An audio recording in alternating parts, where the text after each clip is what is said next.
అభివృద్ధి పేరుతో రైతులు పేదల భూములు తీసుకోవడాన్ని వెంటనే ఆపాలని మాజీ ఎమ్మెల్యే పట్నం నరేందర్ రెడ్డి అన్నారు.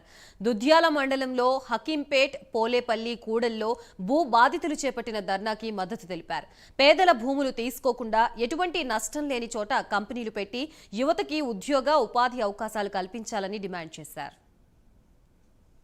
మీకు అవసరం పడితే ఎందుకంటే ప్రభుత్వ భూములతో పాటు పట్ట భూములు కూడా తీసుకుంటా ఉన్నారు. పట్ట భూములు ఎక్కడ తీసుకోలే గత ప్రభుత్వం. చూడండి మీరు ఎక్కడ ఏ కంపెనీ పెట్టినా ప్రభుత్వం తీసుకుంది, పట్ట భూముల కానీ పోలే ఎక్కడ కూడా. కానీ ఇక్కడ పట్ట భూములు కూడా తీసుకుంటా ఉన్నారు.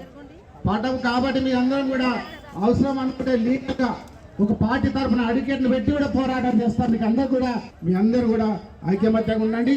ముఖ్యమంత్రి గారికి ఇప్పటికి చెప్తున్నాను, మంచి కంపెనీ తీసుకురండి, టెక్స్టైల్ కంపెనీ తీసుకురా, ఫార్మసీ కాకుండా ఐటీ కంపెనీ తీసుకురండి, ఉద్యోగాలు జాబులు వస్తాయి. కాబట్టి అట్లాంటి కంపెనీలు తీసుకొచ్చి ఇక్కడ యువతకు జాబులు కల్పించాలి. కానీ మీరు అన్ని కూడా పొల్యూషన్ కంపెనీలు తెచ్చి సిమెంట్ కంపెనీ ఇక తాండూరులో చూసినారు, సిమెంట్ కంపెనీలు ఉన్నాయి.